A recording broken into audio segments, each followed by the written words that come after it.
서울의 심장부. 밤하늘을 수놓은 별들조차도 그 화려함에 기가 죽을 듯한 곳.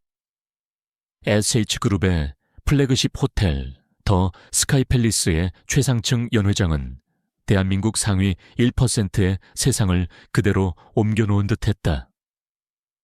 거대한 크리스털 샹들리에가 쏟아내는 은은한 빛은 값비싼 보석과 실크 드레스를 입은 사람들의 몸짓을 따라 흩어지며 몽환적인 분위기를 자아냈다. 공기 중에는 최고급 샴페인의 상쾌한 향과 이름 모를 향수, 그리고 권력의 미묘한 향기가 뒤섞여 있었다. 강 하나는 은색 쟁반을 든 채 이질적인 공간 속을 유령처럼 떠다녔다. 단정하게 빗어넘긴 머리와 몸에 꼭 맞는 유니폼은 그녀를 수많은 직원 중 하나로 보이게 했지만 그녀의 눈빛만은 달랐다. 손님들의 빈잔을 채우고 접시를 나르면서도 그녀의 시선은 뷔페 테이블에 진열된 음식들에 섬세하게 머물렀다. 저 캐비어를 올린 블리니는 소금의 균형이 완벽할까? 저 푸아그라 무스는 질감이 너무 무겁지 않을까? 그녀는 요리사의 눈으로 그들의 세계를 분석하고 있었다. 유명 요리학교의 수석 장학생이라는 타이틀은 비싼 학비와 생활비 앞에서 무력했다. 낮에는 누구보다 치열하게 칼과 불을 다루는 학생이었지만 밤이 되면 생계를 위해 고된 아르바이트를 전전하는 가난한 청춘일 뿐이었다. 이런 화려한 파티는 그녀에게 꿈의 무대이자 동시에 벗어날 수 없는 현실의 무게를 상기시키는 공간이었다. 그녀는 자신의 처지를 비관하지 않으려 애쓰며 쟁반을 든 손에 힘을 주었다. 그때였다. 복도를 돌아 코너를 지나는 순간 누군가와 강하게 부딪혔다. 쟁반 위에서 아슬아슬하게 균형을 잡고 있던 와인잔 하나가 기울어지며 붉은 액체가 새하얀 셔츠 소매 위로 튀었다. 정신을 차린 하나는 본능적으로 고개를 숙였다. 죄송합니다. 정말 죄송합니다. 그녀의 사과에는 어떠한 변명도 섞여 있지 않았다. 온전한 그녀의 과실이었고 그녀는 책임을 회피할 생각이 없었다. 하지만 상대방은 그녀의 사과를 받아줄 마음이 없어 보였다. 날카롭고 오만한 목소리가 그녀의 정수리를 찔렀다. 이봐, 눈은 어디에 달고 다니는 거야. 이게 얼마짜리 셔츠인 줄 알아. 목소리의 주인은 JW그룹의 망나니 황태자로 악명 높은 최민혁이었다.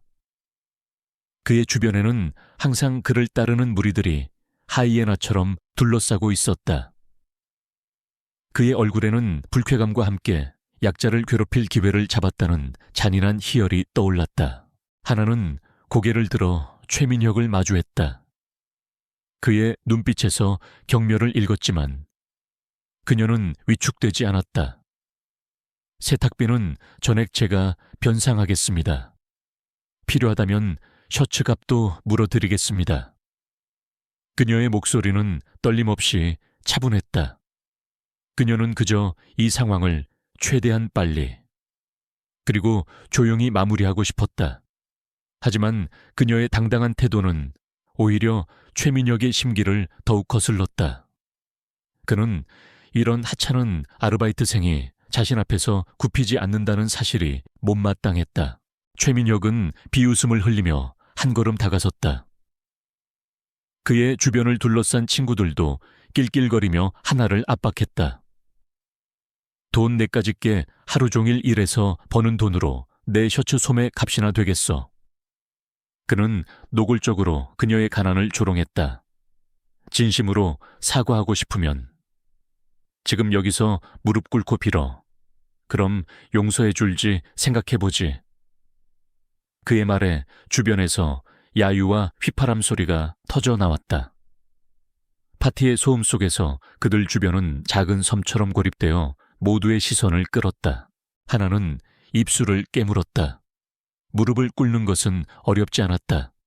하지만 그것은 자신의 실수에 대한 사과가 아니라 돈과 권력 앞에 존엄성을 파는 행위였다.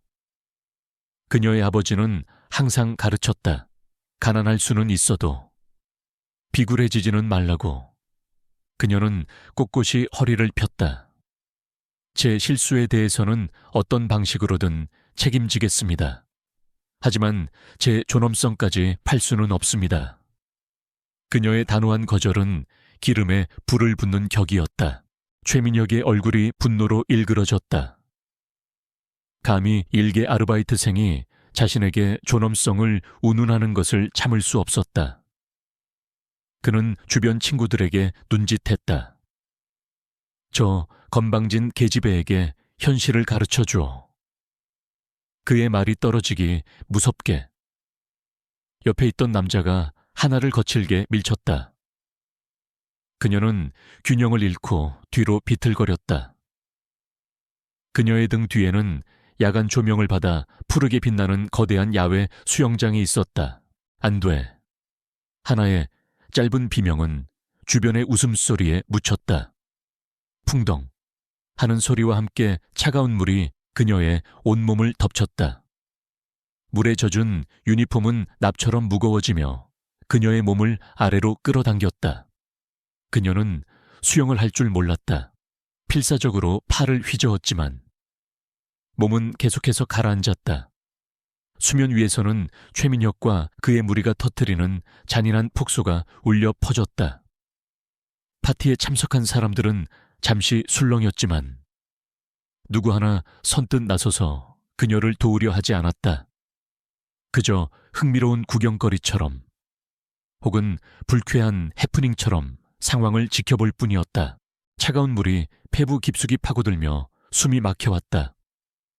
의식이 흐릿해지는 순간 그녀는 자신을 비웃는 수많은 얼굴들 너머로 연회장 2층의 어두운 발코니에 서 있는 한 남자의 실루엣을 보았다. 남자는 미동도 없이 얼음처럼 차가운 눈으로 이 모든 광경을 내려다보고 있었다. 그는 이 호텔의 주인이자 SH그룹의 총수인 권지훈이었다. 그의 얼굴에는 어떠한 감정도 드러나지 않았지만 그 무감각함이야말로 세상의 가장 잔인한 형태처럼 느껴졌다.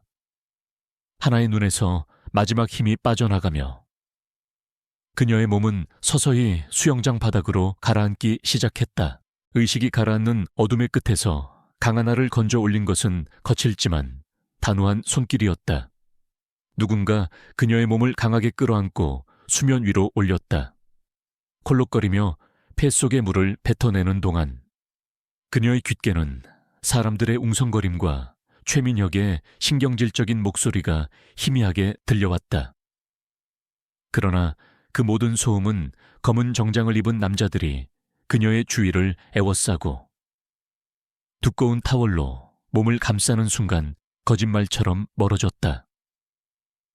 그들은 한마디 말도 없이 마치 귀빈을 모시듯 정중하지만 기계적인 움직임으로 그녀를 부축해 연회장을 빠져나갔다. 그녀가 도착한 곳은 병원이나 휴게실이 아니었다. 호텔 최상층에 위치한 서울의 야경이 한눈에 들어오는 거대한 펜트하우스의 서재였다. 젖은 유니폼은 이미 벗겨지고 몸에는 두껍고 부드러운 최고급 가운이 걸쳐져 있었다. 따뜻한 차가 담긴 찻잔이 테이블 위에 놓여 있었지만 방 안의 공기는 얼음장처럼 차가웠다. 그리고 그 냉기의 중심에는 창가에 서서 도시의 불빛을 내려다보고 있는 한 남자가 있었다. 아까 발코니에서 그녀를 지켜보던 남자, 권지훈이었다. 그는 천천히 몸을 돌려 하나를 바라보았다. 그의 시선에는 동정이나 연민 같은 감정은 조금도 담겨있지 않았다. 마치 값비싼 상품의 가치를 감정하는 듯한 냉철하고 분석적인 눈빛이었다.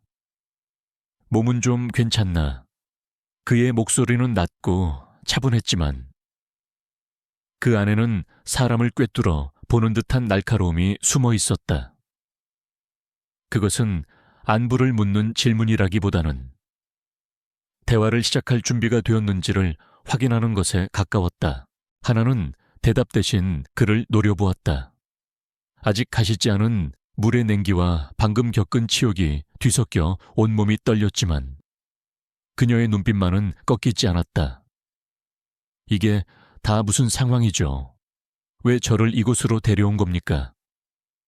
그녀는 이 남자가 자신을 동정심으로 구했다고 생각하지 않았다.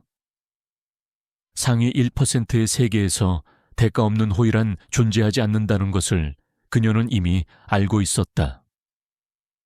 권지우는 그녀의 반항적인 태도가 흥미롭다는 듯 입꼬리를 미세하게 올렸다. 그는 테이블로 다가와 그녀의 맞은편 소파에 앉았다. 오늘 밤 최민혁이 당신에게 한 짓을 모두 봤다. 아주 인상 깊더군. 그 상황에서도 존엄성을 잃지 않으려는 모습이.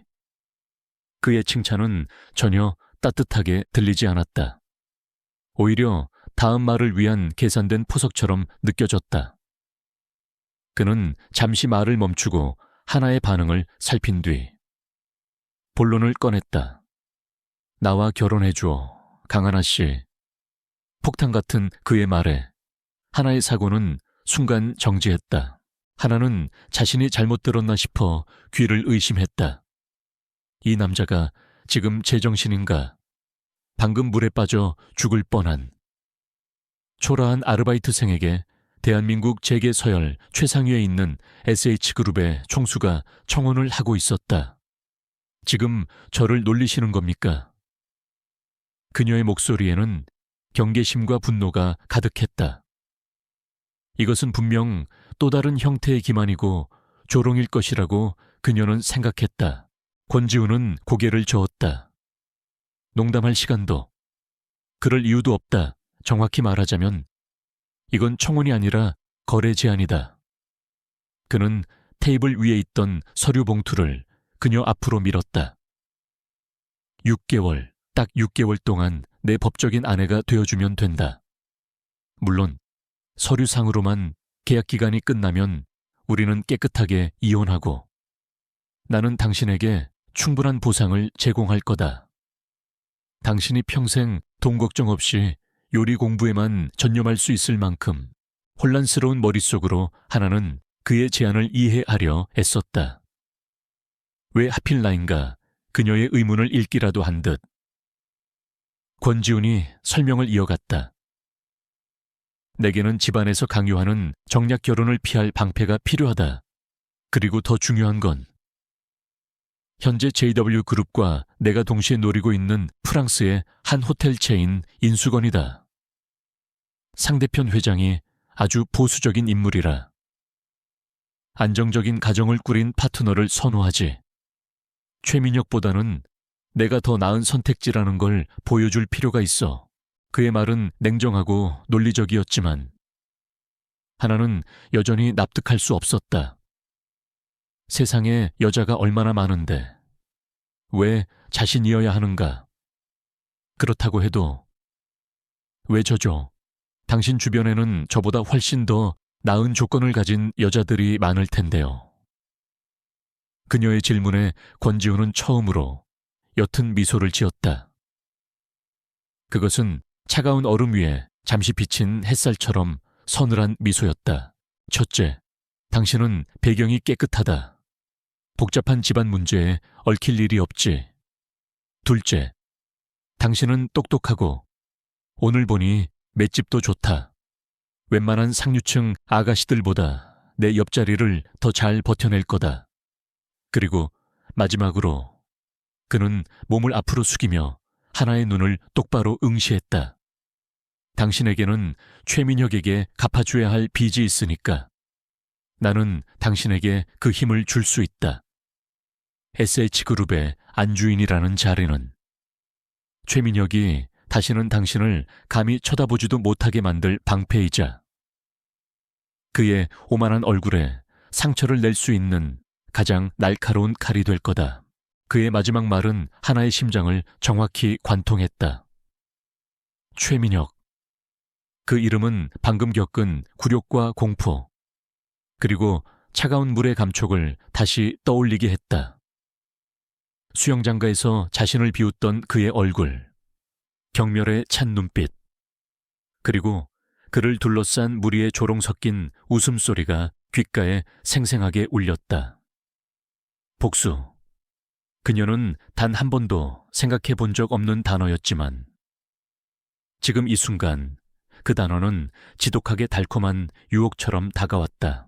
권지우는 그녀에게 생각할 시간을 주려는 듯 자리에서 일어나 다시 창가로 걸어갔다. 하나는 그의 제안을 머릿속으로 되뇌었다. 이것은 악마의 거래와도 같았다. 자신의 6개월을 팔아 돈과 복수할 기회를 얻는 것이다. 하지만 그녀에게 다른 선택지가 있었던가. 오늘 밤 이 호텔을 나서는 순간 최민혁은 분명 다시 그녀를 찾아낼 것이다. 그리고 그때는 오늘보다 더 끔찍한 일이 벌어질지도 모른다. 그녀는 더 이상 혼자 힘으로 맞설 수 없었다. 그녀는 고개를 들어 권지훈의 넓은 등을 바라보았다. 그는 위험한 남자였다. 감정 없이 세상을 움직이는, 체스판 위의 말을 다루듯 사람을 이용하는 남자. 하지만 지금 그녀에게 필요한 것은 따뜻한 위로가 아니라 적을 이길 수 있는 강력한 무기였다. 그녀는 주먹을 꽉 쥐었다.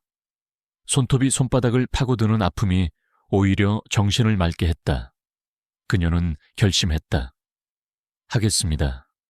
작지만 단호한 목소리가 서재의 정적을 깼다. 권지훈이 천천히 돌아보았다. 그의 얼굴에는 놀라움의 기색이 없었다. 마치 그녀가 그렇게 대답할 줄 이미 알고 있었다는 듯. 그는 만족스러운 표정으로 테이블 위에 계약서를 가리켰다. 현명한 선택이다. 하나의 시선이 혼인 계약서라고 적힌 서류의 첫 줄에 닿았다. 아직 물기가 채 마르지 않은 그녀의 손이 자신의 인생을 송두리째 바꿀 그 차가운 종이를 향해 천천히 뻗어 나가고 있었다. 다음 날 아침, 강하나는 낯선 침묵 속에서 눈을 떴다. 통유리창 너머로 들어온 아침 햇살이 방 안을 환하게 비추고 있었고 창밖으로는 서울의 스카이라인과 한강이 그림처럼 펼쳐져 있었다. 그녀가 평생 살아온 좁은 원룸의 소음과 어둠과는 완전히 다른 세상이었다. 최고급 구스다운 이불에 부드러운 감촉과 몸을 감싸는 고요함은 오히려 비현실적으로 느껴져 그녀를 불안하게 만들었다. 이곳은 그녀의 공간이 아니었다. 황금으로 만들어진 거대한 새장이었다. 그녀가 거실로 나갔을 때 한 남자가 이미 그녀를 기다리고 있었다. 딱 떨어지는 맞춤 정장에 안경을 쓴 빈틈이라고는 찾아볼 수 없는 인상의 중년 남자였다. 그는 정중하게 고개를 숙였다. 처음 뵙겠습니다. 강하나님, 저는 권지훈 회장님을 모시는 김민준 비서실장입니다. 앞으로 6개월간 하나님의 교육과 일정을 총괄하게 될 겁니다. 그의 목소리는 나긋나긋했지만 그 내용은 군대 교관의 첫 인사와도 같았다. 그날부터 하나의 일상은 완전히 뒤바뀌었다. 그녀의 앞에는 혹독한 훈련과도 같은 스케줄이 펼쳐졌다. 김 비서는 그녀에게 태블릿 PC 하나를 건넸다. 그 안에는 대한민국을 움직이는 수백 명의 정재계 인사들의 프로필과 가계도, 그들의 사업 관계와 사소한 습관까지 빼곡하게 정리되어 있었다. 이 모든 것을 외우셔야 합니다. 누구를 만났을 때 어떤 말을 해야 하고 어떤 말은 피해야 하는지 아는 것이 이 세계의 첫 번째 생존 규칙입니다. 교육은 교실 안에서만 이루어지지 않았다. 펜트하우스의 거대한 다이닝룸은 매일 저녁 VVIP를 위한 레스토랑으로 변했다. 수십 개의 포크와 나이프 사용법부터 시작해 와인의 라벨을 읽고 그 가치를 평가하는 법, 상대방의 식사 속도에 맞춰 대화를 이끌어가는 기술까지. 김 비서는 사소한 실수 하나도 용납하지 않았다. 한 번은 그녀가 무심코 샐러드용 포크로 메인 요리를 집으려 했을 때 그는 말없이 그녀의 손을 제지하고는 처음부터 다시 시작하게 했다. 처음에 김 비서는 하나를 그저 회장님의 복잡한 계획을 위한 필요악 정도로 여겼다. 가난하지만 영리하고 자존심 강한, 다루기 까다로운 장기말. 하지만 시간이 지날수록 그의 생각은 바뀌기 시작했다. 강하나는 스펀지처럼 모든 것을 빨아들였다. 단순한 암기를 넘어 그녀는 인물들 간의 관계 속에서 새로운 통찰력을 찾아냈다. 이 두 회사는 겉으로는 경쟁 관계지만 이대 전의 혼맥을 보면 비상시에는 서로를 도울 수밖에 없는 구조군요. 그녀의 날카로운 분석에 김 비서는 안경을 고쳤으며 놀라움을 감추지 못했다. 권지훈은 그녀의 교육에 직접 관여하지 않았다. 그는 언제나처럼 바빴고 하나의 눈에 거의 띄지 않았다. 하지만 그녀는 그가 보이지 않는 곳에서 자신을 지켜보고 있다는 것을 느낄 수 있었다. 매일 저녁 식사 시간, 그는 보고를 받듯 다채 그녀에게 그날 배운 것에 대해 질문을 던졌다.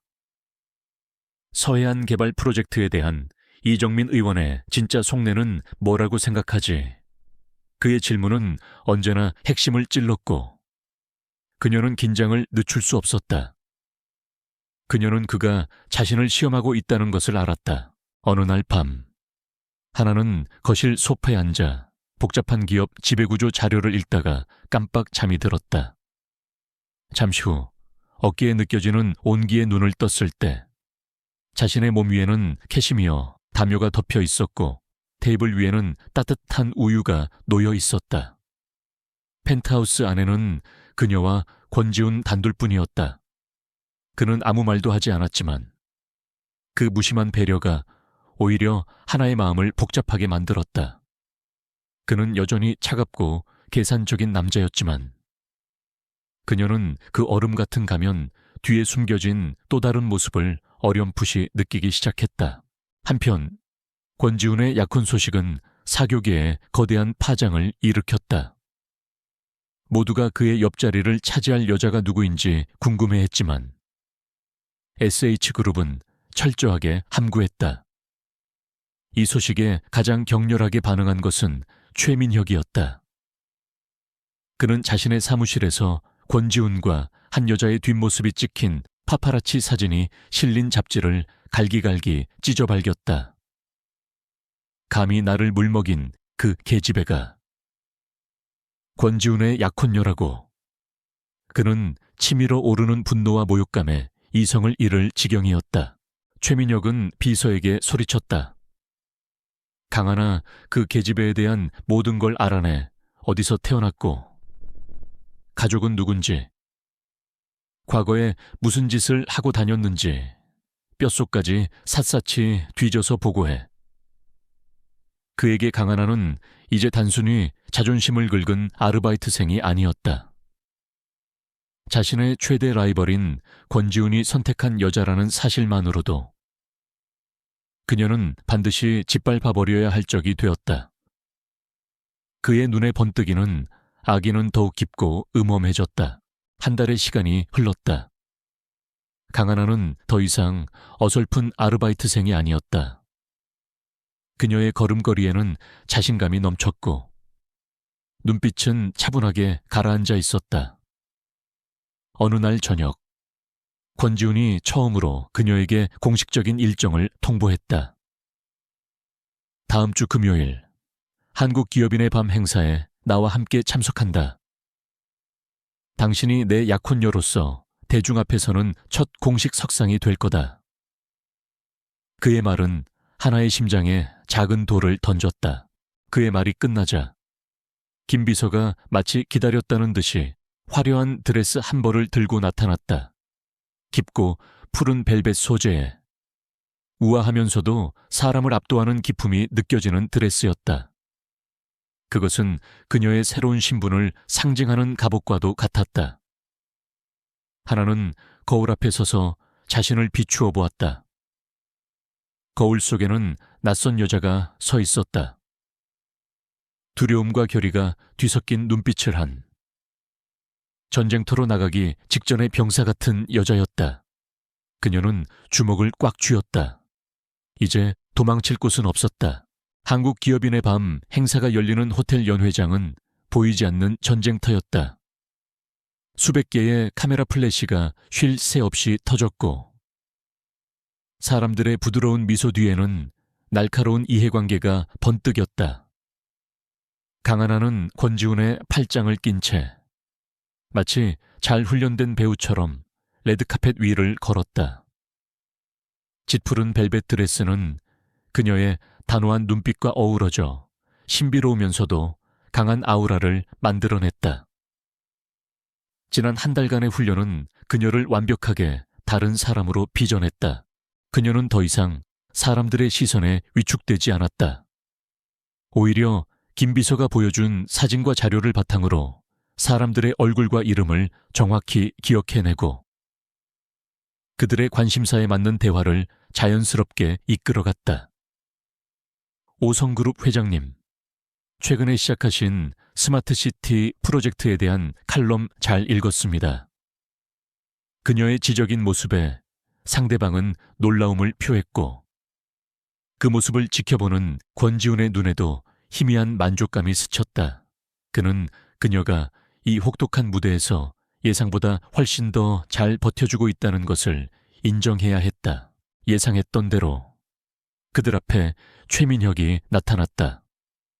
그는 값비싼 명품으로 치장한 여배우를 파트너로 대동한 채 노골적인 비웃음을 흘리며 다가왔다. 이게 누구야? 권지훈 총수 아니신가? 옆에는 아주 귀한 분을 모셨군. 신데렐라 놀이는 할만한가? 그의 목소리는 주변 사람들이 들을 수 있을 만큼 컸고 그 안에는 하나를 향한 명백한 조롱이 담겨 있었다. 모든 시선이 집중되었고 공기 중에는 팽팽한 긴장감이 흘렀다. 하나는 그러나 동요하지 않았다. 그녀는 최민혁을 똑바로 바라보며 옅은 미소를 지었다. 신데렐라는 유리구두를 남기고 왕자님을 기다렸지만 저는 제 발에 맞는 구두를 직접 찾아 신는 쪽을 더 좋아합니다. 최민혁 씨. 그녀는 잠시 말을 멈추고 그의 위아래를 훑어보았다. 그리고 누군가의 그늘에 숨어 힘을 빌리는 것보다 스스로 빛을 내는 법을 배우는 게 훨씬 더 가치 있다고 생각하고요. 그녀의 말은 우아했지만 그 안에 가시는 정확히 최민혁의 아킬레스건인 아버지의 후광을 겨냥하고 있었다.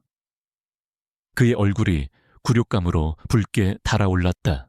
그날 밤 펜트하우스로 돌아오는 차 안에서 권지훈이 처음으로 침묵을 깼다.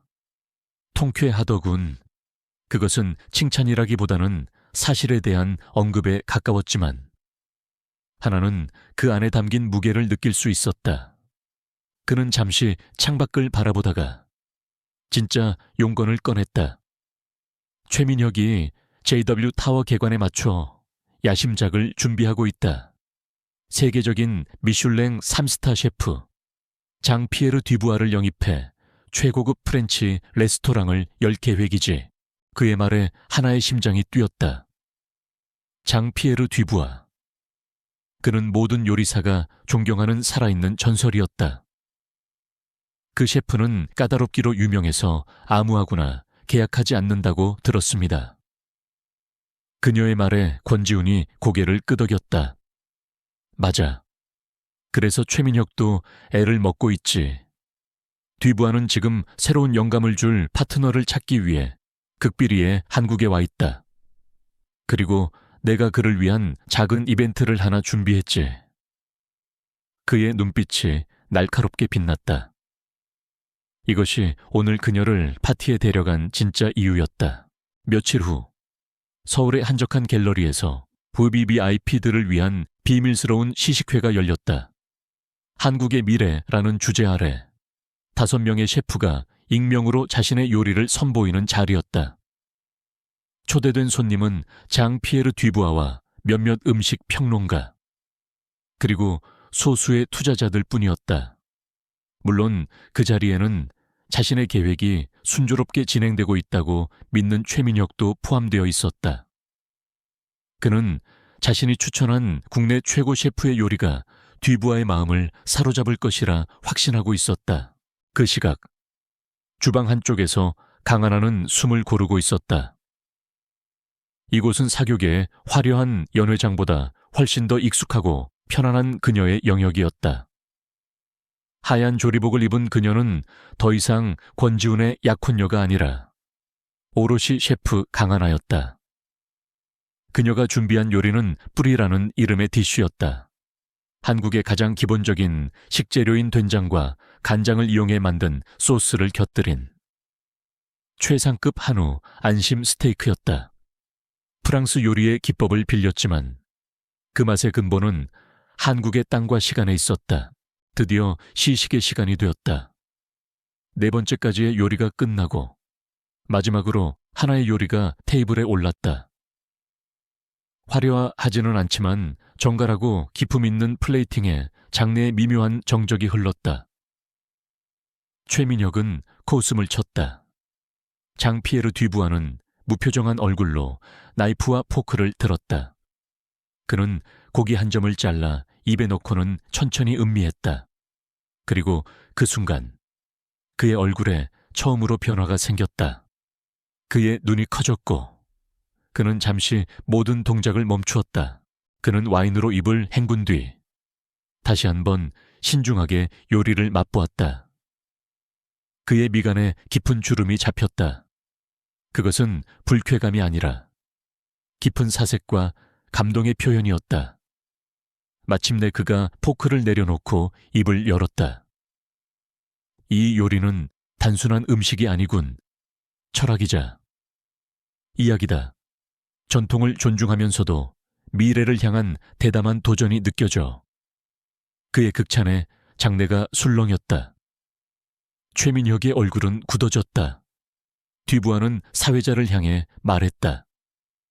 이 요리를 만든 셰프를 만나고 싶군.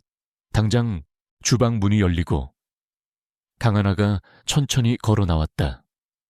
그녀를 본 최민혁의 얼굴은 경악과 불신으로 일그러졌다. 그는 자리에서 벌떡 일어날 뻔했다. 어떻게 저 계집애가 여기에? 장피에르 뒤부하는 오히려 흥미롭다는 듯 젊은 여성 셰프의 등장에 미소를 지었다. 그는 자리에서 일어나 하나에게 다가가 손을 내밀었다. 당신의 요리에서 내가 찾던 바로 그 영감을 발견했소. 나와 함께 일해 주시겠소. 당신이 원한다면. 나의 새로운 레스토랑은 JW 타워가 아니라 SH그룹과 함께할 의향이 있어. 그의 말은 최민혁의 프로젝트에 대한 사형 선고와도 같았다. 투자자들과 평론가들의 시선이 일제히 최민혁에게 쏠렸다. 그의 얼굴은 이제 분노를 넘어 창백하게 질려 있었다. 이것은 단순한 비즈니스 실패가 아니었다. 모든 것이 완벽하다고 믿었던 자신의 계획이 가장 경멸했던 여자에 의해 눈앞에서 산산조각 나는 끔찍한 굴욕이었다. 강하나는 그를 향해 옅은 미소를 지어 보였다. 그것은 첫 번째 방역의 성공을 알리는 차갑고도 달콤한 승리의 미소였다. 장피에르 뒤부아와의 계약 성공은 SH그룹과 JW그룹의 경쟁 구도에 거대한 균열을 만들었다. 언론은 연일 혜성처럼 나타난 천재 셰프와 권지훈의 신의 한 수에 대해 떠들어댔고 그 여파로 SH그룹의 주가는 연일 최고치를 경신했다. 반면 야심차게 준비했던 프로젝트를 눈앞에서 빼앗긴 최민혁과 JW그룹은 굴욕적인 패배에 쓴맛을 삼켜야 했다. 펜트하우스의 공기는 이전과 미묘하게 달라져 있었다. 차가운 비즈니스 파트너십의 공간에 작지만 분명한 온기가 스며들기 시작했다. 강하나는 더 이상 수동적으로 교육을 받는 학생이 아니었다. 그녀는 권지훈의 가장 가까운 곳에 있는 비밀 병기이자 조언자가 되었다. 그는 그녀가 가진 날카로운 통찰력과 평범한 사람의 시선에서 나오는 직관을 높이 평가하기 시작했다. 어느 날 밤, 권지훈은 다음 날 있을 긴급 이사회 준비로 서재에서 밤을 새우고 있었다. 경쟁사가 인수한 한 물류회사의 가치를 어떻게 평가하고 대응할 것인지를 두고 골머리를 앓고 있었다. 하나는 그를 위해 따뜻한 차와 간단한 야식을 들고 서재로 들어왔다. 그녀는 그가 보고 있던 서류를 무심코 곁눈질했다. 복잡한 재무제표와 시장 분석 데이터가 가득했다. 이 물류회사의 진짜 가치는 이 숫자들에 있는 게 아닐지도 몰라요. 그녀의 혼잣말 같은 말에 권지훈이 고개를 들었다. 무슨 뜻이지? 그는 그녀가 사업에 대해 무언가 말할 것이라고는 전혀 예상하지 못했다. 이 회사는 단순히 물건을 옮기는 곳이 아니에요. 전국 각지에 가장 외진 곳까지 닿는 실핏줄 같은 유통망을 가지고 있죠. 이건 돈으로 살 수 없는 자산이에요. 그녀는 자신이 아르바이트를 하며 전국 각지의 식재료를 배달시켰던 경험을 떠올렸다. 만약 SH그룹이 이 유통망을 이용해 신선식품 배송 사업에 뛰어든다면 이건 단순한 물류회사 인수가 아니라 새로운 시장을 창출하는 기회가 될 수 있어요. 그녀의 아이디어는 기존의 분석가들이 전혀 생각지 못했던 현장의 목소리가 담긴 살아있는 전략이었다. 권지훈은 말없이 그녀를 응시했다. 그녀의 눈은 요리에 대해 말할 때처럼 반짝이고 있었다. 그는 처음으로 그녀에게서 단순한 복수의 도구나 계약 파트너 이상의 것을 보았다. 그녀는 그 자체로 빛나는 보석이었다. 그는 자신이 그 보석을 너무 오랫동안 알아보지 못했다는 사실을 깨달았다. 그날 밤, 그는 그녀의 조언을 바탕으로 보고서를 완전히 새로 작성했고 다음 날 이사회에서 완벽한 승리를 거두었다. 그들의 관계가 변하면서 계약의 경계선은 점점 더 희미해졌다. 어느 주말 오후, 하나는 펜트하우스의 거대한 주방에서 새로운 디저트 레시피를 연구하고 있었다. 달콤한 바닐라 향과 버터 냄새가 집 안가득 퍼져나갔다. 평소라면 거들떠보지도 않았을 권지훈이 어느새 주방 입구에 기대서서 그녀를 지켜보고 있었다. 그는 소리 없이 그녀의 움직임을 쫓았다. 밀가루를 채 거르고 계란을 휘젓고 반죽에 집중하는 그녀의 모습은 그가 이제껏 봐온 어떤 예술가의 작업보다 더 아름답고 경건하게 느껴졌다. 그는 자신도 모르게 그녀에게 말을 걸었다. 늘 그렇게 즐겁나? 요리할 때는 하나는 그의 갑작스러운 등장에 놀랐지만 이내 미소를 지었다. 즐겁다기보다는 살아있음을 느껴요. 제 손으로 무언가를 만들어내고 그걸 맛본 사람이 행복해하는 걸 볼 때 제가 이 세상에 존재하는 이유를 알 것 같아요. 그녀의 대답은 꾸밈없이 진솔했다. 그는 그 순간 돈과 권력, 승리만을 위해 살아온 자신의 삶이 얼마나 건조하고 공허했는지를 깨달았다. 그날 이후 그는 종종 그녀의 곁을 맴돌았다. 그녀가 정원에서 허브를 돌볼 때, 서재에서 요리책을 읽을 때 그는 멀찍이서 그녀를 지켜보았다. 그녀의 존재는 삭막했던 펜트하우스에 생기를 불어넣었다. 그녀의 웃음소리는 그가 잊고 살았던 감정들을 깨웠다. 그는 자신이 강하나라는 여자에게 속수무책으로 끌리고 있다는 사실을 인정해야 했다. 계약 조항 따위는 이제 아무런 의미가 없었다. 그러던 어느 날, 그들에게 또 다른 공식 일정이 주어졌다. 이번에는 딱딱한 비즈니스 행사가 아니라 SH그룹이 후원하는 자선 경매 파티였다. 부부 동반이 원칙인 보다 사적이고 부드러운 분위기의 행사였다. 그곳에서 그들은 이전과는 다른 시험대에 오르게 되었다.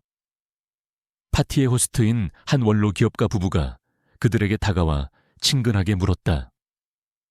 권총수, 이렇게 아름다운 분을 어디서 만나셨소? 두 분의 사랑 이야기가 정말 궁금하구려. 예상치 못한 질문에 하나의 얼굴이 순간 굳었다. 하지만 권지우는 당황하지 않았다. 그는 하나의 허리를 부드럽게 감싸 안으며 마치 오래전부터 준비해온 이야기처럼 자연스럽게 입을 열었다. 파리의 작은 비스트로에서 처음 만났습니다. 길을 잃고 헤매던 제게 그녀가 세상에서 가장 맛있는 수프를 끓여주었죠. 그 수프 한 그릇에 저는 제 남은 인생을 걸기로 결심했습니다.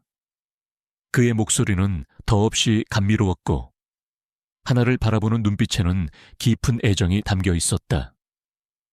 그것은 너무나 완벽한 연기여서 하나는 잠시 그가 하는 말이 진실이라고 착각할 정도였다. 파티의 하이라이트는 댄스 타임이었다. 감미로운 왈츠가 흐르자 권지우는 하나에게 손을 내밀었다. 나와 춤을, 나의 약혼녀. 그의 말에 거절할 이유는 없었다. 그녀가 그의 손을 잡는 순간 미세한 전류가 흘렀다. 플로어 중앙으로 나아간 두 사람은 음악에 맞춰 천천히 몸을 움직였다. 그의 리드는 부드러우면서도 단호했다. 그의 품에 안겨 스텝을 밟는 동안 하나의 심장은 주체할 수 없이 빠르게 뛰었다. 수많은 사람들 속에서 세상에는 오직 두 사람만 존재하는 것 같았다. 권지우는 고개를 숙여 그녀의 귓가에 속삭였다. 그의 숨결이 닿자 하나의 어깨가 작게 떨렸다. 파리 이야기는 거짓이었지만 당신이 내 인생을 바꾼 것은 사실이야. 그의 갑작스러운 고백에 하나는 고개를 들어 그를 바라보았다. 그의 눈에는 더 이상 계산적인 사업가의 냉철함이 없었다. 그 자리에는 한 남자의 흔들리는 진심이 담겨 있었다. 그 순간 그들의 눈빛이 허공에서 마주쳤다. 연기와 현실, 계약과 진심의 경계가 무너져 내렸다. 그들은 서로의 눈 속에서 길을 잃었다. 계약 결혼이라는 차가운 현실은 녹아내리고 그 자리에는 이름 붙일 수 없는 뜨거운 감정만이 남았다. 자선 경매 파티의 그날 밤 이후 권지훈과 강하나 사이에 보이지 않던 벽이 허물어졌다. 계약이라는 이름 아래 감춰져 있던 감정들이 수면 위로 떠오르면서 삭막했던 펜트하우스는 이제 두 사람의 온기가 담긴 보금자리처럼 변해갔다. 그들의 관계가 깊어지는 동안 어둠 속에서는 한 남자의 증오가 칼날처럼 날카롭게 벼려지고 있었다. 최민혁은 패배의 굴욕감 속에서 이성을 잃고 있었다. 그의 분노는 더 이상 사업적인 경쟁심이 아니었다. 그것은 자신의 모든 것을 짓밟은 강하나라는 존재 자체에 대한 병적인 집착과 파괴욕이었다. 그는 자신이 가진 모든 인맥과 자금을 동원해 뒷세계의 해결사들을 고용했다. 그들에게 내려진 명령은 단 하나였다. 강하나의 과거를 샅샅이 뒤져 그녀를 진흙탕 속에 처박을 수 있을 만한 것이라면 그게 무엇이든 찾아내. 그의 눈은 복수심에 불타 이글거렸다. 해결사들의 움직임은 은밀하고 신속했다. 그들은 하나의 출생부터 유년 시절, 학창 시절까지 모든 기록을 훑었다. 그녀가 살았던 낡은 동네를 찾아가 이웃들을 탐문했고 그녀가 졸업한 학교의 생활기록부까지 뒤졌다. 하지만 그들이 찾아낸 것은 칭찬 일색의 기록뿐이었다. 어려운 환경 속에서도 늘 밝고 성실했으며 요리에 대한 재능과 열정이 남달랐던 모범생. 최민혁이 원하는 추악한 비밀은 어디에도 없는 듯했다. 조사가 난관에 부딪혔을 때 한 늙은 해결사가 10여 년 전에 낡은 신문 기사 하나를 찾아냈다. 사회면 구석에 실린 작은 기사였다. 인기 동네 식당 하나의 주방. 식중독 파문으로 영업 정지. 기사 속에는 빛바랜 흑백 사진 한 장이 실려 있었다. 작지만 정겨워 보이는 식당 앞에서 고개를 숙이고 있는 한 남자. 그리고 그 남자의 이름은 강대호. 강하나의 아버지였다. 최민혁은 마침내 먹잇감을 발견한 포식자처럼 탐욕스러운 미소를 지었다. 보고서는 곧 그의 책상 위에 올려졌다. 하나의 주방은 강하나의 아버지가 평생의 꿈을 담아 연 작은 한식당이었다. 정직한 재료와 뛰어난 손맛으로 금세 입소문이 나며 승승장구했지만 어느 날 갑자기 발생한 집단 식중독 사건으로 모든 것이 무너졌다. 역학조사가 시작되고 식당의 식자재에서 문제가 발견되었다는 언론 보도가 터져 나왔다. 강대호는 필사적으로 결백을 주장했지만 결정적인 증인의 증언과 불리한 정황 증거들 앞에 결국 모든 책임을 지고 옥살이를 해야 했다. 최민혁은 보고서를 읽으며 희열에 찬 웃음을 터뜨렸다. 이것이야말로 완벽한 무기였다. 천재 셰프 강하나의 아버지가 사실은 불량 식자재를 사용한 파렴치한 범죄자였다는 사실, 이보다 더 그녀의 명예를 실추시킬 강력한 스캔들은 없었다. 하지만 그의 계획은 단순히 과거를 폭로하는 것에서 그치지 않았다. 그는 더 잔인하고 확실한 방법을 원했다. 그는 사건 기록을 더 깊이 파고들었고 마침내 결정적인 인물을 찾아냈다. 당시 강대회에게 불리한 증언을 했던 핵심 증인, 그리고 사건 직후 종적을 감췄던 남자였다. 그 남자를 찾아 어디에 있든 무슨 수를 써서라도 내 앞에 데려와. 돈은 원하는 만큼 주겠다. 최민혁의 지시는 단호했다. 며칠 후 도박빚에 쪼들리며 지방을 전전하던 증인이 그의 앞에 끌려왔다. 최민혁은 거액의 돈다발을 그의 앞에 던지며 악마의 제안을 했다. 10년 전 법정에서 했던 말을 다시 한번 반복해주면 돼. 이번에는 카메라 앞에서 강대호가 돈을 아끼기 위해 일부러 상한 재료를 썼고 어린 딸인 강하나도 그 사실을 알고 있었다고 말하는 거야. 그것은 진실을 교묘하게 비튼 영혼을 파괴하는 거짓말이었다. 최민혁이 치밀하게 함정을 파는 동안 강하나는 생애 가장 평온한 시간을 보내고 있었다. 권지훈과의 관계는 이제 연인이라고 불러도 어색하지 않을 만큼 가까워져 있었다. 그들은 함께 아침 식사를 하고 저녁에는 소파에 나란히 앉아 영화를 보았다. 감정 표현에 서툴렀던 권지훈은 이제 그녀 앞에서 무장해제된 모습을 보였다. 그는 자신의 외로웠던 어린 시절과 SH그룹의 후계자로서 겪어야 했던 살얼음판 같은 시간에 대해 솔직하게 털어놓았다. 하나는 그의 상처를 따뜻하게 보듬어 주었다. 그녀는 그를 위해 요리를 했다. 화려한 VVIP용 음식이 아니라 어릴 적 어머니가 해주시던 된장찌개와 따뜻한 집밥이었다. 권지훈은 그녀가 해준 음식을 먹으며 처음으로 가정의 온기라는 것을 느꼈다. 그들의 관계는 더 이상 계약으로 묶인 비즈니스가 아니었다. 서로의 가장 깊은 상처를 공유하고 치유하는, 세상에 단 하나뿐인 서로의 편이 되어가고 있었다. 그러던 어느 날 한 통의 초대장이 펜트하우스에 도착했다. 대한민국 최고의 셰프들과 미식가들이 모이는 서울 푸드 갈라의 초대장이었다. 그리고 그 안에는 강하나가 올해의 라이징 스타 셰프로 선정되었다는 기쁜 소식이 담겨 있었다. 권지훈은 진심으로 그녀를 축하해 주었다. 당신이 받아 마땅한 자리야. 그날 세상에서 가장 빛나게 만들어주지.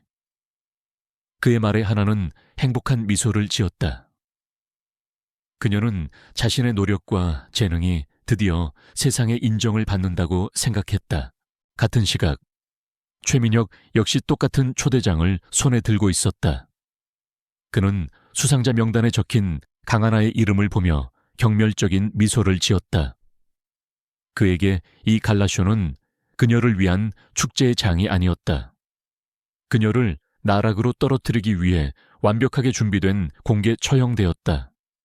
그는 이미 언론사 기자 몇 명을 매수했고 핵심 증인에게는 대본까지 쥐어주었다. 모든 준비는 끝났다. 그는 전화기를 들어 누군가에게 마지막 지시를 내렸다. 때가 됐어. 판을 시작하지.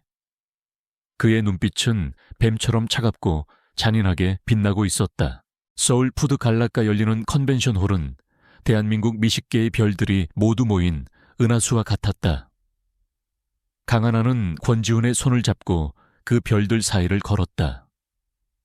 그녀를 향한 시선에는 더 이상 호기심이나 의심이 아닌 존경과 감탄이 담겨 있었다.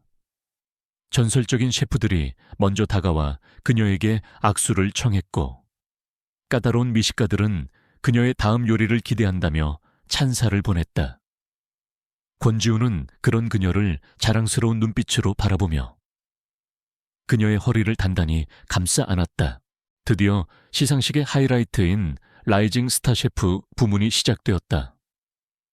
사회자가 무대 위에서 감격의 찬목소리로 외쳤다. 한국 요리의 미래를 이끌어갈 젊은 거장. 올해의 라이징 스타 셰프는 바로 셰프 강하나입니다. 우레와 같은 박수 소리가 터져 나왔고 모든 조명이 그녀를 향해 쏟아졌다.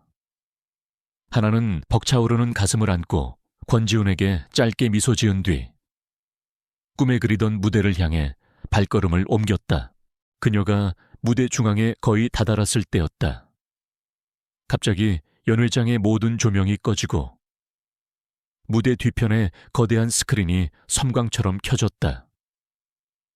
그러나 스크린에 나타난 것은 그녀의 요리 인생을 조명하는 영상이 아니었다. 어둡고 음산한 배경 음악과 함께 눈물을 흘리는 한 중년 남자의 얼굴이 화면을 가득 채웠다. 저는 10년 전 온 나라를 떠들썩하게 했던 하나의 주방 식중독 사건의 피해자이자 모든 진실을 알고 있는 유일한 증인입니다. 남자의 충격적인 고백과 함께 낡은 신문 기사들과 흐릿한 서류들이 화면 위로 스쳐 지나갔다. 장내는 물을 끼얹은 듯 조용해졌다. 영상 속 남자는 강하나의 아버지. 강대호가 돈에 눈이 멀어 일부러 값싼 불량 식자재를 사용했으며 어린 딸이었던 강하나 역시 그 사실을 어렴풋이 알고 있었지만 아버지를 위해 침묵했다고 울부짖었다. 영상이 끝나고 조명이 켜졌을 때 무대 위에는 사회자 대신 마이크를 든 최민혁이 서 있었다. 그의 얼굴에는 정의의 사도인 양 비장한 표정이 떠올라 있었다. 여러분, 우리는 방금 충격적인 진실을 목격했습니다. 최민혁의 목소리가 장내에 울려 퍼졌다. 자신의 아버지가 저지른 추악한 범죄를 알고도 침묵한 사람, 그런 사람이 만든 음식을 우리는 어떻게 믿고 먹을 수 있겠습니까? 그는 손가락으로 무대 아래 얼어붙은 강하나를 가리켰다. 그의 신호에 맞춰 영상 속에 등장했던 증인이 무대 위로 올라와 최민혁의 옆에 섰다. 그것은 완벽하게 짜인 각본에 따른 잔인무도한 공개 처형이었다. 하나의 세상이 무너져 내렸다. 귓가에서 윙하는 이명과 함께 모든 소리가 멀어졌다. 아버지의 이름, 식중독, 범죄자. 그녀가 지난 10년간 필사적으로 잊으려 했던 단어들이 비수가 되어 심장에 박혔다. 사람들의 수군거림, 의심과 경멸이 담긴 눈초리들이 수백 개의 화살이 되어 그녀에게 날아왔다. 숨을 쉴 수가 없었다. 바로 그때 권지훈이 달려와 그녀의 몸을 감싸 안았다. 그는 자신의 몸으로 그녀를 가리며 외쳤다. 모두 거짓이야. 이건 비열한 음모라고. 하지만 그의 목소리는 이미 시작된 광기 어린 혼란 속에 묻혀버렸다. 최민혁이 미리 손을 써둔 기자들이 하이에나 떼처럼 두 사람에게 달려들었다. 수십 개의 카메라 플래시가 기관총처럼 터졌고 날카로운 질문들이 폭포수처럼 쏟아졌다. 강하나 씨, 정말 아버지의 범죄를 알고 있었습니까? 권지훈 회장님, 약혼녀의 과거를 알고도 속인 겁니까? 권지훈의 경호원들이 필사적으로 길을 뚫었고 두 사람은 간신히 지옥 같은 연회장을 빠져나올 수 있었다. 펜트하우스로 돌아오는 차 안, 그리고 돌아온 후의 집 안에는 무거운 침묵만이 흘렀다. TV와 인터넷은 온통 강하나의 이야기로 도배되어 있었다.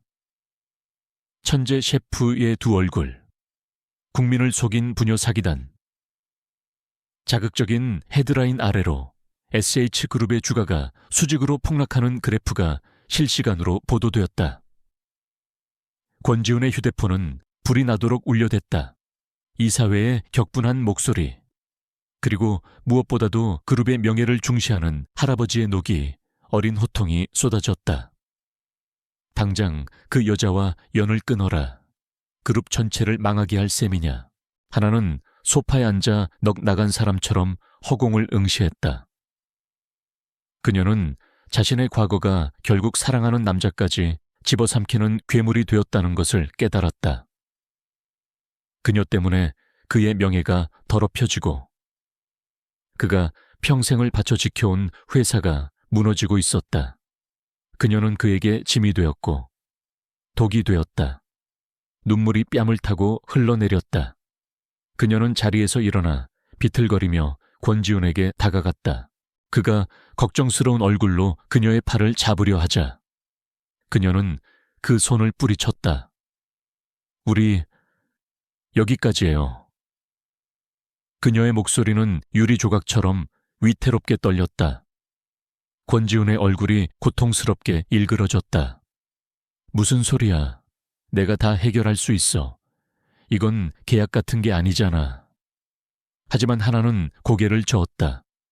그녀의 눈에는 체념과 미안함, 그리고 깊은 슬픔이 가득했다. 아니요. 계약은 끝났어요. 저는 당신을 망칠 거예요. 제가 당신 곁에 있는 한, 당신은 모든 걸 잃게 될 거예요. 제발, 저를 버려주세요. 그녀는 그를 살리기 위해 스스로 자신의 심장을 도려내고 있었다. 강하나의 애원은 비수처럼 권지훈의 심장에 박혔다. 그녀는 그를 보호하기 위해 스스로를 희생하려 하고 있었다. 그 순간 그의 머릿속에서 모든 계산이 사라졌다. 주가의 등락, 이사회의 압박, 그룹의 명예 같은 것들은 더 이상 중요하지 않았다. 그의 눈앞에는 세상의 모든 상처를 짊어지고 절망에 빠진 그가 사랑하는 여자만이 존재했다. 그는 그녀의 어깨를 붙잡고 자신을 마주보게 했다. 그의 눈은 그 어느 때보다 뜨겁게 타오르고 있었다. 아니, 절대 그렇게 안 해. 그의 목소리는 낮았지만 강철 같은 의지가 담겨 있었다. 이건 더 이상 계약이 아니야. 강하나, 이건 우리 두 사람의 싸움이다. 온 세상이 당신에게 등을 돌린다고 해도 나 한 사람만은 끝까지 당신 옆에 있을 거야. 내가 당신을 믿으니까. 그의 단호한 선언에 하나의 눈동자가 흔들렸다. 그녀는 그의 진심 어린 눈빛 앞에서 더 이상 그를 밀어낼 수 없었다. 그날 밤부터 펜트하우스는 거대한 전쟁지휘 본부로 변했다. 권지훈은 SH그룹의 최고 법무팀과 정보 분석팀을 소집했다. 거실의 고급 가구들은 치워지고 그 자리에는 화이트보드와 수십 대의 노트북이 들어찼다. 권지훈은 지휘관처럼 중앙에 서서 냉철하게 명령을 내렸다. 지금부터 48시간. 모든 업무를 중단한다. 목표는 단 하나. 10년 전 하나의 주방, 사건의 진실을 밝혀내는 것이다.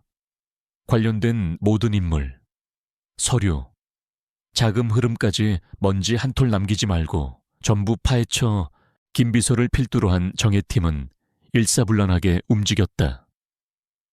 그들은 밤을 새워가며 10년치의 기록을 샅샅이 뒤졌다. 당시 사건을 담당했던 퇴직 형사를 찾아내 증언을 확보하고 식약처의 낡은 보고서까지 분석했다. 하지만 결정적인 증거는 좀처럼 나타나지 않았다. 사건은 이미 너무 오래되었고 누군가에 의해 증거들이 교묘하게 인멸된 흔적이 역력했다. 시간은 야속하게 흘러가고 있었다. 돌파구는 예상치 못한 곳에서 열렸다. 한 분석 요원이 당시 하나의 주방이 문을 닫은 후 가장 큰 이득을 본 경쟁 식당의 자금 흐름을 추적하던 중 의심스러운 투자금을 발견했다. 수차례의 페이퍼 컴퍼니를 거친 그 돈의 출처는 놀랍게도 JW그룹의 한 비자금 계좌였다. 10년 전 사건의 배후에 JW그룹이 있었다는 강력한 증거였다.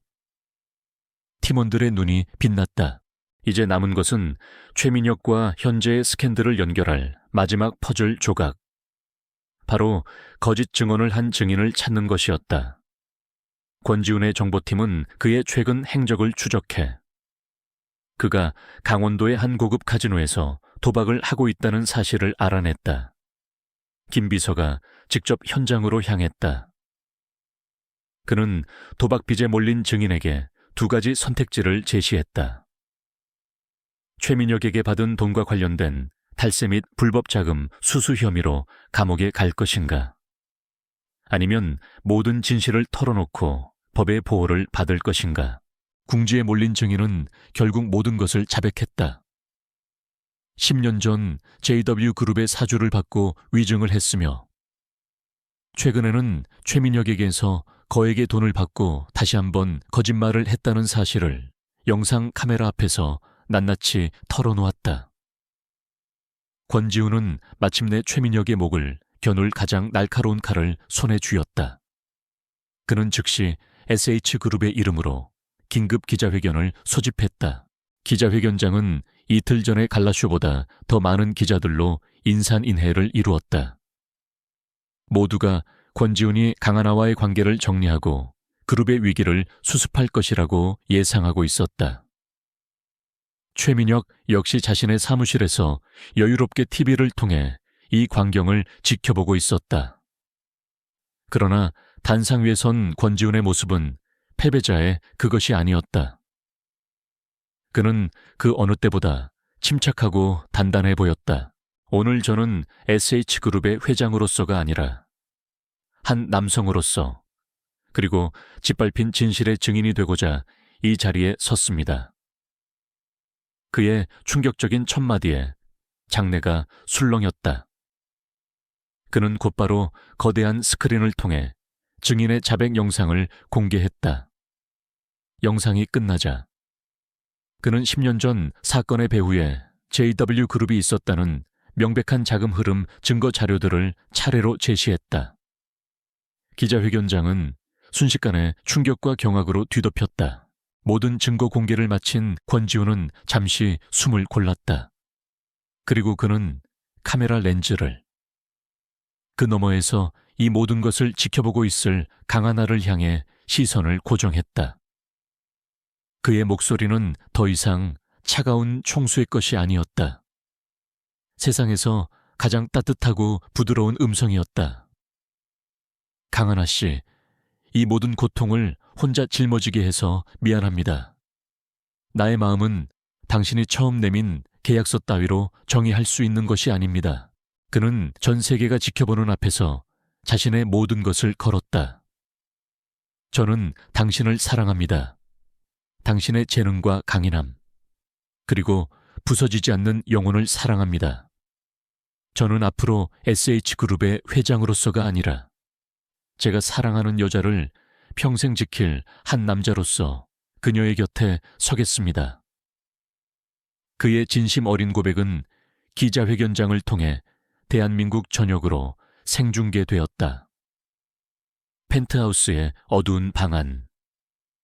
TV를 보던 강하나의 얼굴 위로 뜨거운 눈물이 하염없이 흘러내렸다.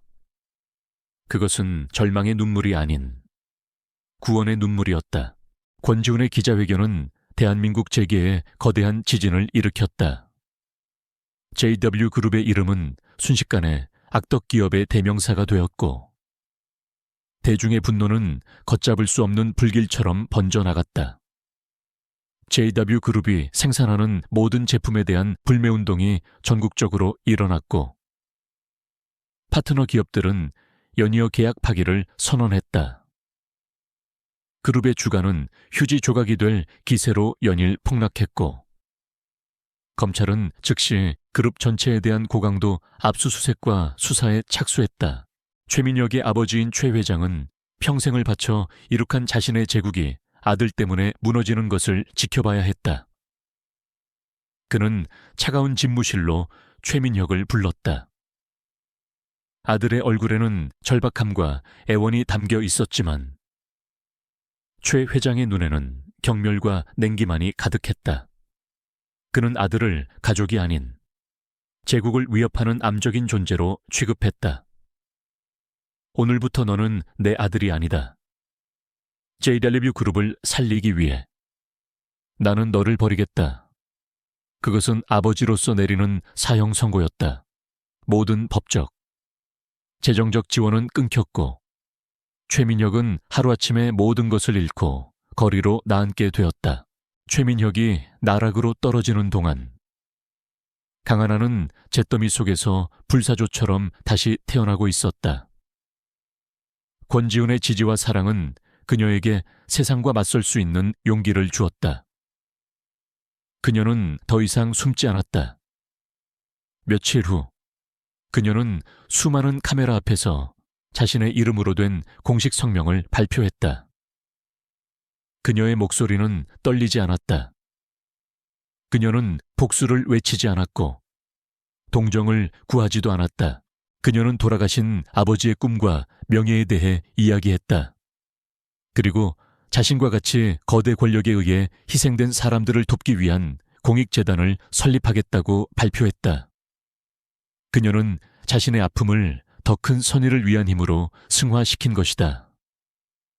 그녀의 당당하고 성숙한 모습에 대중은 열렬한 지지를 보냈다.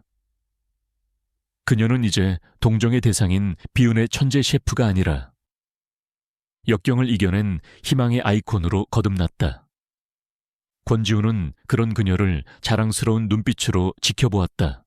한편 모든 것을 잃은 최민혁은 값싼 모텔을 전전하며 경찰의 추적을 피하고 있었다. TV에서는 연일 자신의 몰락과 강하나의 부활에 대한 뉴스가 흘러나왔다. 사람들의 찬사를 받는 그녀의 모습을 볼 때마다 그의 내면에서는 시커먼 증오가 들끓었다. 그는 자신의 실패를 인정할 수 없었다. 모든 것은 저 여자, 감히 자신에게 맞섰던 강하나 때문에 벌어진 일이라고 되뇌었다. 그의 뒤틀린 집착은 마침내 광기로 변했다. 그는 이 모든 것을 끝낼 마지막 무대를 준비하기 시작했다. 그날 저녁 권지훈에게 의문의 메시지가 도착했다. 강하나와 함께 공사가 중단된 JW타워 꼭대기로 와라. 혼자서 경찰에 알리면 나는 여기서 뛰어내릴 거다. 메시지에는 난간 끝에 아슬아슬하게 서 있는 최민혁의 사진이 첨부되어 있었다. 그는 마지막 순간까지 두 사람을 자신의 지옥으로 끌어들이려 하고 있었다. 권지훈은 하나를 안전한 곳에 두려 했지만 그녀는 단호하게 고개를 저었다. 이건 제 싸움이기도 해요. 제가 직접 끝내야만 해요. 두 사람이 도착한 JW타워의 꼭대기는 바람이 매섭게 불고 있었다. 도시의 화려한 야경과는 대조적으로 그곳은 버려진 폐허처럼 황량했다. 최민혁은 금방이라도 무너질 것처럼 위태롭게 난간 끝에 서 있었다. 그의 모습은 더 이상 오만한 재벌 3세가 아니었다. 모든 것을 잃고 이성마저 놓아버린 가여운 패배자일 뿐이었다. 그는 두 사람을 발견하자 광기 어린 웃음을 터뜨렸다. 왔구나. 너희들이 행복해하는 꼴을 보느니 차라리 여기서 다 같이 죽는 게 낫지. 권지훈이 그를 제지하기 위해 앞으로 나서려 하자 강하나가 그의 팔을 막았다. 그리고 그녀는 천천히 최민혁을 향해 걸어갔다. 그녀의 눈에는 두려움이 없었다. 오직 차가운 연민만이 담겨 있었다. 아직도 모르시겠어요. 당신은 저 때문에 망한 게 아니에요. 그녀의 차분한 목소리가 바람 소리를 뚫고 울려 퍼졌다. 최민혁은 그녀가 자신을 비웃는다고 생각해 소리쳤다. 닥쳐, 너 같은 미천한 것만 아니었어도. 하지만 하나는 흔들리지 않았다. 그녀는 그의 눈을 똑바로 보며 말을 이었다. 당신은 당신 자신의 오만함 때문에 무너진 거예요. 당신은 돈과 권력으로 모든 것을 살 수 있고 사람의 존엄성마저 짓밟을 수 있다고 믿었죠. 당신은 단 한 번도 다른 사람을 진심으로 존중해 본 적이 없어요. 그게 당신의 비극이고 당신의 패배예요. 그녀의 말 한마디 한마디는 칼날이 되어 그의 마지막 남은 자존심을 갈기갈기 찢어놓았다. 그녀의 진실 앞에서 최민혁의 광기는 힘을 잃었다. 그는 무너져 내렸다. 그는 마지막 발악처럼 하나에게 달려들었다. 그러나 그의 허술한 움직임은 권지훈의 단단한 팔에 의해 가볍게 제압되었다. 바로 그 순간 아래층에서부터 수많은 경찰들이 들이닥쳤다. 김 비서가 이미 모든 조치를 취해 놓은 것이었다. 최민혁은 아무런 저항도 하지 못한 채 차가운 수갑을 차게 되었다. 경찰에게 끌려가며 그의 텅 빈 눈은 마지막으로 하나를 향했다. 그 눈에는 더 이상 증오가 아닌 완전한 공허함만이 담겨 있었다. 모든 것이 끝난 것이다. 1년이라는 시간이 흘렀다. 격렬했던 폭풍우가 지나간 자리에는 거짓말처럼 평온한 일상이 자리 잡았다. 최민혁과 JW그룹의 몰락은 부패한 재벌 권력에 대한 경종을 울리는 상징적인 사건으로 역사에 기록되었다. 세상은 빠르게 변했지만 강하나와 권지훈의 시간은 그들만의 속도로 더욱 단단하고 깊게 흘러가고 있었다. 모든 것이 제자리를 찾은 듯 보였다. 강하나는 서울의 한적한 동네에 자신의 첫 레스토랑을 열었다. 간판에는 아버지의 주방이라는 이름이 정갈하게 새겨져 있었다. 재심을 통해 모든 누명을 벗은 그녀의 아버지는 이제 명예를 되찾고 딸의 주방에서 가장 든든한 지원군이 되어주고 있었다. 식당은 그녀의 철학처럼 정직한 재료와 따뜻한 진심이 담긴 음식으로 사람들의 마음을 사로잡았다. 예약 없이는 자리를 잡기 힘든 명소가 되었지만 그녀는 여전히 매일 밤 마지막 손님까지 살뜰히 챙기며 주방을 지켰다. 권지훈 역시 많이 변했다. 그는 여전히 SH그룹을 이끄는 카리스마 넘치는 총수였지만 그를 둘러싸고 있던 얼음장 같은 냉기는 온데간데 없었다. 그는 직원들의 이름을 외우고 그들의 이야기에 귀를 기울였다. 그의 변화는 그룹 전체에 긍정적인 에너지를 불어넣었고 SH그룹은 업계 최고의 실적뿐 아니라 가장 일하기 좋은 기업으로도 명성을 얻게 되었다. 사람들은 그의 변화가 강하나라는 한 여자에게서 비롯되었음을 짐작할 뿐이었다. 두 사람은 여전히 펜트하우스에서 함께 살았다. 6개월짜리 혼인계약서는 이미 오래전에 그 효력을 다했지만 누구도 그 사실을 입에 담지 않았다. 그들에게는 더 이상 계약서 따위는 중요하지 않았다. 서로의 눈빛을 보고 서로의 온기를 느끼는 것만으로도 충분했다. 하지만 그들의 관계를 법적으로 증명하는 것은 여전히 낡고 차가운 계약서 한 장뿐이라는 사실이 때때로 지훈의 마음을 무겁게 짓눌렀다. 어느 날 저녁 레스토랑 영업이 끝난 후 하나는 지친 몸을 이끌고 홀로 나왔다. 그런데 가게 안은 어둡지 않았다. 수백 개의 촛불이 은하수처럼 홀을 가득 메우고 있었고 그 촛불의 바다 한가운데에 권지훈이 서 있었다. 그는 평소에 당당한 모습과는 달리 조금은 긴장한 듯한 얼굴로 그녀를 바라보고 있었다. 지훈 씨, 이게 다 뭐예요? 그녀의 놀란 물음에 그는 천천히 그녀에게 다가와 손을 잡았다. 그의 손은 따뜻했지만 미세하게 떨리고 있었다. 1년 전 오늘 나는 당신에게 거래를 제안했어. 6개월 동안 내 아내가 되어달라는 아주 이기적이고 계산적인 거래였지. 그는 하나의 눈을 깊이 들여다보며 말을 이었다. 그것은 내 인생에서 가장 성공적인 비즈니스였어. 세상 무엇과도 바꿀 수 없는 당신을 내 곁에 데려왔으니까. 하지만 이제 그 계약서로는 부족해. 그의 목소리는 진심으로 가득 차 있었다. 권지우는 잡고 있던 하나의 손을 놓고 그녀의 앞에서 천천히 한쪽 무릎을 꿇었다. 그의 손에는 법률 서류가 아닌 밤하늘의 별처럼 반짝이는 작은 다이아몬드 반지가 들려 있었다. 강하나, 나와 결혼해 줄래? 그의 눈에는 세상 모든 부드러움이 담겨 있었다. 이번에는 복수를 위한 계약도, 비즈니스를 위한 방패도 아니야. 당신을 사랑하는 한 남자로서 남은 평생을 당신과 함께하고 싶다는 진심 어린 약속이야. 하나의 눈에서 뜨거운 눈물이 방울져 떨어졌다. 그녀는 지난 시간 동안 겪었던 모든 아픔과 슬픔이 이 순간을 위해 존재했음을 깨달았다. 그녀는 눈물을 닦아낼 생각도 하지 못한 채 고개를 세차게 끄덕였다.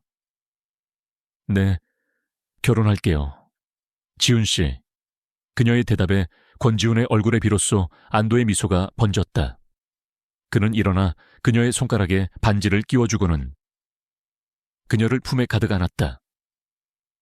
그들의 입맞춤은 그 어떤 말보다 더 깊고 진한 맹세가 되어 촛불이 일렁이는 공간 속으로 조용히 퍼져나갔다.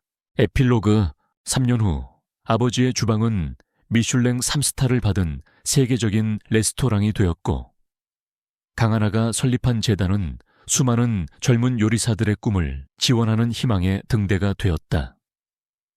권지훈이 이끄는 SH그룹은 사회적 책임을 다하는 존경받는 기업으로 굳건히 자리매김했다. 어느 화창한 주말 오후 한강이 내려다 보이는 집의 넓은 정원에서 작은 파티가 열리고 있었다. 강하나는 앞치마를 두른 채 그릴 앞에서 웃고 있었고 권지훈은 그런 그녀의 허리를 감싸 안은 채 아빠를 외치며 달려오는 작은 아이를 번쩍 들어 품에 안았다. 그들의 얼굴에는 더 이상 과거의 상처나 불안의 그림자는 찾아볼 수 없었다. 오직 서로를 향한 깊은 신뢰와 사랑, 그리고 함께 만들어낸 따스한 행복만이 가득했다. 폭풍우가 핥히고 간 상처 위에서 그들은 세상에서 가장 아름다운 꽃을 피워낸 것이다.